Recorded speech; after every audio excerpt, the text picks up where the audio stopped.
Dear friends, welcome to the show Talk with Your Doc. I am Dr. Prashant Jani, and with me is Dr. Armour Boake. Dr. Boake is a nephrologist or kidney specialist at Thunder Bay Regional Health Science Centre in Thunder Bay, Ontario, Canada. Today we are going to talk about various kidney diseases, dialysis and transplantation. Kidney is a very important organ in our body. It plays a role in excretion of toxic chemicals from the body by generating the urine. It also plays a very important role in formation of blood, maintenance of blood pressure, and maintenance of health of our bones in the body. So it is very important to look after the health of our kidneys, and we are very happy to have Dr. Boake today at the show. Thank you, Dr. Boake, for coming here and being present. Thank you for having me. Please tell us about what can we do to take care of our kidneys in a better way. Well, the kidneys, it's important to remember the kidneys filter the blood from your entire body. If you remember that we originally evolved as sea creatures, and when we came on the land, we take the sea within us. Our blood is salt, our body fluids are salty, and so if our body's an aquarium, the kidneys are like the filter, hopefully to try and prevent everything from going green. As a corollary to that, the better care we take of the rest of our bodies, the better it is for the kidneys. So the usual things that makes us healthy in all respects, eating properly, getting enough sleep, adequate physical exercise, trying to maintain a healthy weight, although that is hard, that will help with your kidney health. And then the other things more specifically to the kidneys is to try to avoid anything that would become dehydrating for you, episodes of dehydration. So drink more water? Drink plenty of fluids. Yeah. It doesn't have to be water. Some people don't like the taste of just plain water, so even anything with water is good. Fluids are important, and again, the typical Western diet, we eat far too much salt. It's a necessary element, and we have a taste for it because it used to be scarce. But we eat maybe 5 to 8 grams on a moderate thing in a Western diet, and we really need 2 or 3. So being careful about cutting sodium down consumption on the salt is very important. Again, easier said than done. Yes, but is healthy. Is healthy. Do any parameters we need to maintain to monitor the health of our kidneys? The way we measure the kidneys function on a routine clinical basis, and this is even with the family doctors, a simple blood test will measure the level of how well the kidneys are filtering and cleaning the blood, and a urine sample to look for protein. Most protein is reabsorbed by the body, and the kidney should catch that as they filter it. So sometimes protein in the urine can be a sign of stress on the kidneys. So blood test examination for various like urea and creatinine, or monitoring the urine for sugar or protein, blood pressure or blood sugar testing can also help. So please tell us about what is creatinine? Creatinine, it's a protein that's a factor made by your muscle metabolism. We use it to measure how well the kidneys or how quickly the kidneys are filtering the blood because it isn't broken down in the body, it is only filtered. So the amount of level in your blood is a balance between how much your muscles are producing and delivering into the bloodstream every day and how quickly the kidneys are filtering it.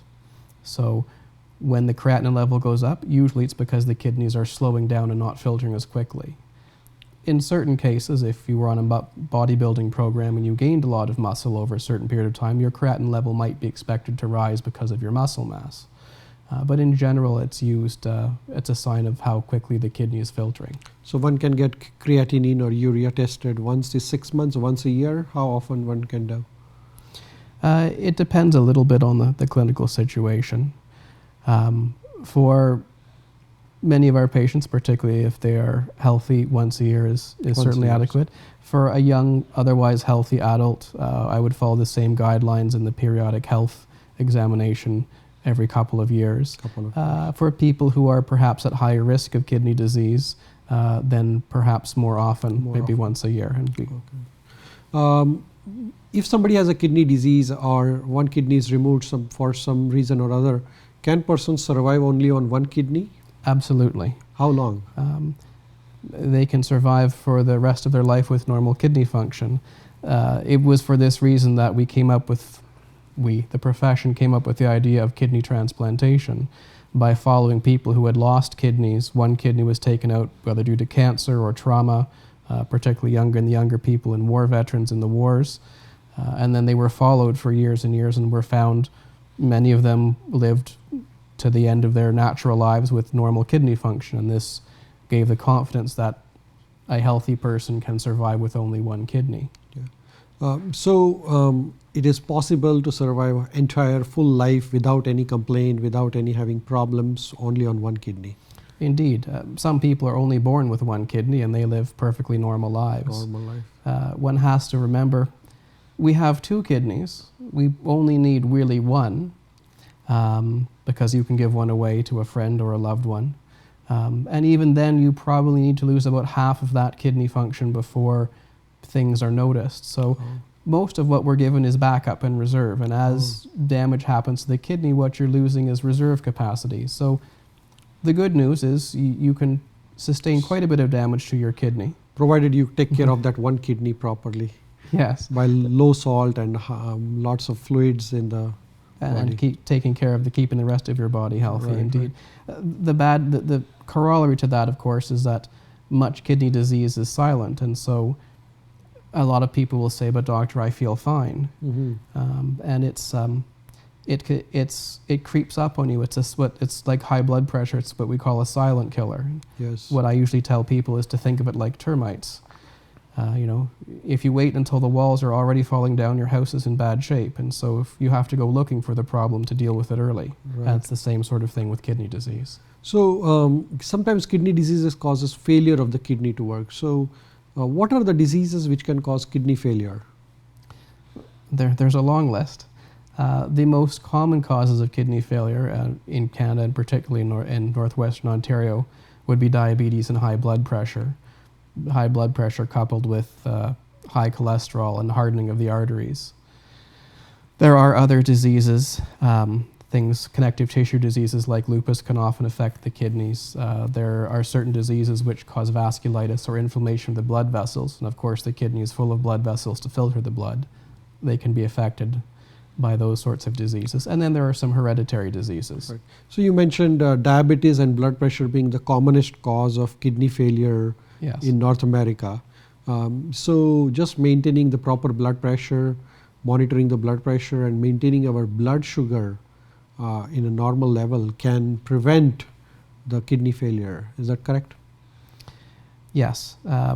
Whatever you do, proper optimal blood sugar control and optimal blood pressure control will minimize future damage to the kidney. Sometimes there has been enough damage that we can't entirely prevent future damage, but we can certainly slow it down.